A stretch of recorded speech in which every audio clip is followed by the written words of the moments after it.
Dr. Gabriel Nogueira, psicólogo renomado e um bastião da razão, vivia uma vida que ele considerava a epítome da ordem. Sua casa em um bairro tranquilo de São Paulo era um santuário de lógica e previsibilidade, um reflexo de sua mente metódica. As estantes repletas de livros sobre neurociência e comportamento humano, o jardim impecavelmente cuidado, a rotina diária com sua esposa, Laura, uma arquiteta de interiores com um senso estético apurado. Tudo em sua vida era uma prova de que o caos era apenas uma ilusão, uma falha na percepção que podia ser corrigida com a devida análise. Foi Laura quem notou as primeiras rachaduras. Pequenas anomalias que Gabriel, inicialmente, descartou como cansaço ou distração. Gabriel, você viu meu livro? Eu juro que o deixei na mesa de centro, e agora está na estante da cozinha.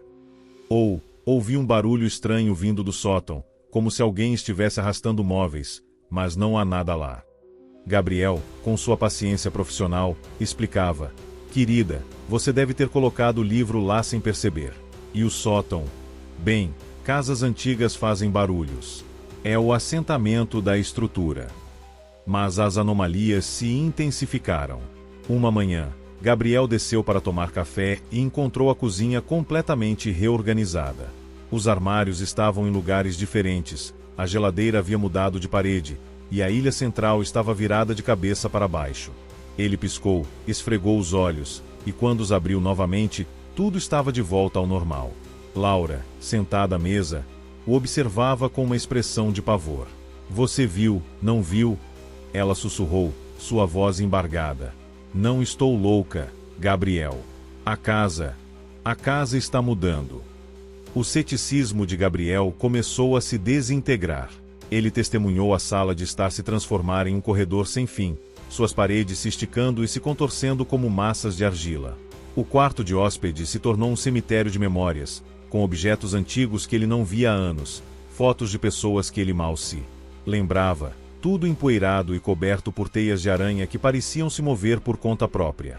As paredes da casa, em certos momentos, pareciam sangrar uma substância escura e viscosa que cheirava a mofo e desespero. Ele tentou aplicar sua lógica. Câmeras de segurança foram instaladas, sensores de movimento, gravadores de áudio.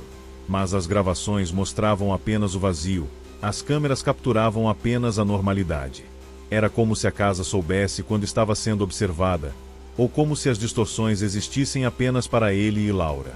A entidade não era visível, mas sua presença era sentida através da manipulação da realidade, uma força invisível que reescrevia o mundo ao seu redor. Gabriel, em sua busca por respostas, mergulhou na história da casa. Descobriu que ela havia sido construída sobre um terreno com passado sombrio, um local onde rituais antigos de uma seita esquecida haviam sido realizados. Os rituais envolviam a manipulação de memórias e a invocação de entidades que se alimentavam da percepção humana. A entidade, ele percebeu com um calafrio, não era um fantasma ou um demônio. Era algo muito mais sutil e aterrorizante, uma força que se alimentava da própria sanidade, distorcendo a realidade para se banquetear com o desespero e a confusão de suas vítimas. A casa não era apenas um lugar, era um organismo vivo, um predador que havia escolhido Gabriel e Laura como suas presas, e o pesadelo estava apenas começando. A casa de Gabriel e Laura, antes um refúgio, tornou-se um labirinto de horrores. Cada cômodo era uma armadilha, cada corredor uma ilusão. A cozinha se transformava em um pântano de memórias esquecidas, com utensílios de cozinha flutuando em uma água escura e fétida. O banheiro se tornava um túnel claustrofóbico, suas paredes se fechando, ameaçando esmagá-lo. As distorções não eram aleatórias, elas eram pessoais, projetando seus medos mais profundos e suas memórias mais dolorosas em uma realidade tangível. Laura, antes sua âncora na realidade, agora estava completamente imersa no pesadelo. Seus olhos, antes cheios de vida, estavam vazios, e ela sussurrava verdades perturbadoras em uma voz que não era dela. Não lute, Gabriel, ela dizia, sua voz ecoando como se viesse de um lugar distante. É lindo aqui. A verdade está além da sua compreensão. Aceite. Deixe-se levar. Ela se tornou um arauto da entidade, um guia para o abismo, tentando atraí-lo para a mesma loucura que a havia consumido. Gabriel tentou resistir. Ele se agarrou à sua razão, à sua formação científica, buscando uma lógica onde não havia nenhuma. Ele tentou mapear a casa, encontrar um padrão nas distorções, mas cada mapa que ele desenhava se tornava obsoleto no momento em que ele o terminava. As portas que ele fechava se abriam em outros lugares, as paredes que ele marcava se moviam, e os cômodos que ele memorizava se transformavam em algo irreconhecível. Foi então que ele encontrou o colecionador de memórias.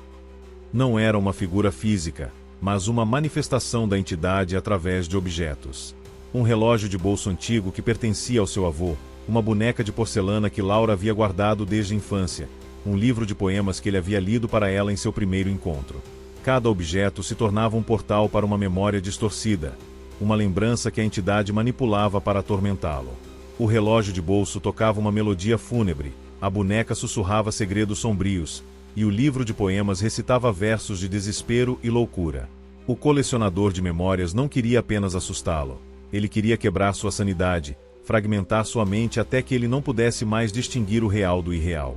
Ele o forçava a reviver traumas antigos, a confrontar seus medos mais profundos, a questionar sua própria identidade. Quem é você, Gabriel? A voz do colecionador ecoava em sua mente, misturando-se com a voz de Laura, com a voz de seus pacientes, com a voz de seus próprios pensamentos. Você é apenas um fragmento, uma ilusão. A realidade é o que eu faço dela. Gabriel sabia que precisava confrontar a entidade, encontrar o centro do labirinto antes que fosse tarde demais. Ele seguiu as pistas deixadas pelo colecionador de memórias, fragmentos de lembranças que o levavam a um cômodo que nunca havia existido na casa. Era um espaço vazio, sem paredes ou teto, onde as memórias flutuavam como névoa, e as vozes do passado se misturavam em um coro dissonante. Lá, ele viu Laura, não a Laura que ele conhecia, mas uma figura etérea, feita de luz e sombra, que se contorcia em agonia. Salve-me, Gabriel, ela sussurrava, antes que eu me perca para sempre. Ele sabia que essa era sua última chance, sua última batalha contra o pesadelo que havia se tornado sua realidade. Mas como lutar contra algo que existia apenas em sua mente, algo que se alimentava de sua própria sanidade? A resposta, ele percebeu com um calafrio, era que ele não podia lutar. Ele só podia aceitar. No vazio etéreo do cômodo que era a representação de sua própria mente, Gabriel confrontou o colecionador de memórias. Não era uma figura, mas uma presença, uma consciência que se manifestava através das lembranças distorcidas. Ele viu sua vida passar diante de seus olhos, não como uma sequência linear de eventos, mas como fragmentos de vidro que se chocavam e se reorganizavam em padrões aterrorizantes. Laura, seus pais, seus pacientes, todos se tornavam marionetes nas mãos da entidade, suas vozes se misturando em um coro de acusações e lamentos. Você não pode lutar contra o inevitável, Gabriel, sussurrava a voz do colecionador, que agora parecia vir de todos os lugares e de nenhum. A sanidade é uma ilusão, uma construção frágil que a mente humana cria para se proteger da verdade. Eu sou a verdade. Eu sou o vazio que preenche o espaço entre suas memórias, a rachadura em sua percepção. Gabriel sentiu sua mente se estilhaçar, sua identidade se desintegrar. Ele era apenas um eco, um fragmento em um mar de memórias distorcidas. Mas em meio ao caos, uma pequena chama de resistência se acendeu. Não era a resistência da lógica ou da razão, mas a resistência da aceitação. Ele percebeu que lutar contra a entidade era inútil. Ela não podia ser derrotada, apenas compreendida. E ao compreender, ele poderia encontrar uma forma de coexistir com ela, de navegar na realidade fragmentada sem ser completamente consumido. Ele estendeu a mão para Laura, não para salvá-la, mas para se juntar a ela. No momento em que seus dedos se tocaram, a realidade se solidificou, não na forma que ele conhecia, mas em uma nova forma, uma realidade onde as distorções eram a norma, onde as memórias eram fluidas e onde a casa era um organismo vivo que respirava e se contorcia. Laura não era mais uma vítima, ela era uma parte integral da nova realidade da casa, uma figura etérea que aparecia e desaparecia, um lembrete constante da influência da entidade. O colecionador de memórias não desapareceu, mas se tornou um guia, uma voz em sua mente que o ajudava a navegar no labirinto. Você aceitou a verdade, Gabriel, sussurrava a entidade. Você se tornou um de nós.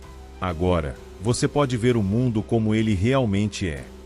Gabriel não era mais um prisioneiro, ele era um habitante, um explorador de um novo mundo, um mundo onde a sanidade era uma ilusão e a loucura era a única forma de ver a verdade.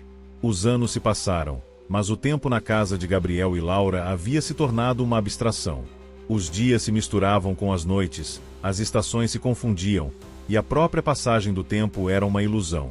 A casa, que antes era um símbolo de ordem, agora era um reflexo da mente fragmentada de Gabriel, um labirinto de cômodos que mudavam de lugar, de objetos que ganhavam vida e de memórias que se materializavam de forma distorcida. Gabriel continuou sua prática como psicólogo, mas suas terapias eram baseadas em sua própria experiência com a distorção da realidade. Ele não tentava mais curar a loucura, mas sim guiar seus pacientes através de seus próprios labirintos mentais. Ele os ensinava a aceitar a fragmentação, a encontrar a beleza no caos, a coexistir com as entidades que habitavam suas mentes. Ele se tornou um curador da loucura, um guia para aqueles que, como ele, haviam sido tocados pelo vazio. Laura, sua esposa, era uma presença constante, mas etérea. Ela aparecia e desaparecia, suas formas se contorcendo e se reorganizando como um caleidoscópio de memórias. Ela era a manifestação da entidade, um lembrete constante da verdade que ele havia aceitado. Eles não eram mais marido e mulher no sentido tradicional, mas duas almas entrelaçadas em uma dança eterna com a realidade fragmentada. A casa era um universo em si mesma. Os cômodos se abriam para paisagens impossíveis, para dimensões onde as leis da física não se aplicavam. Gabriel explorava esses novos mundos, aprendendo a navegar em sua própria mente, a encontrar a ordem no caos. Ele descobriu que a entidade não era maligna, mas indiferente, uma força primordial que existia além da moralidade humana. Ela era a própria essência da realidade, e a loucura era apenas a forma como a mente humana tentava compreendê-la.